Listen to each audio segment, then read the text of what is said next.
Hi guys, come along with me as I get this Walmart haul.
Hi guys, I am back with a Walmart grocery haul.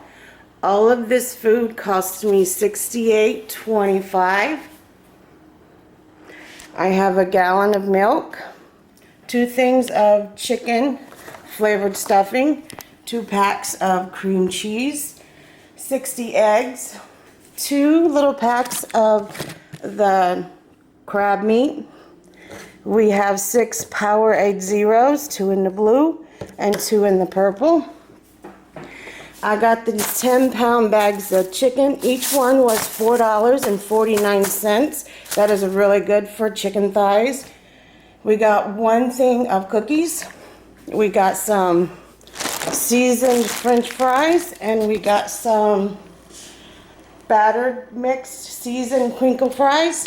We also got a big bag of sugar, 4 cans of SpaghettiOs, a can of hot dog chili, a big can of cut green beans, 2 small cans of sweet pea, 1 big can of whole kernel corn, 2 cans ham, and 2 roasted garlic Parmesan sauce. I will be making recipes from all of these for my family for the week. If you made it this far in the video, give me a thumbs up and tell me what you are planning to cook your family this week for dinners. Thank you for watching. Bye.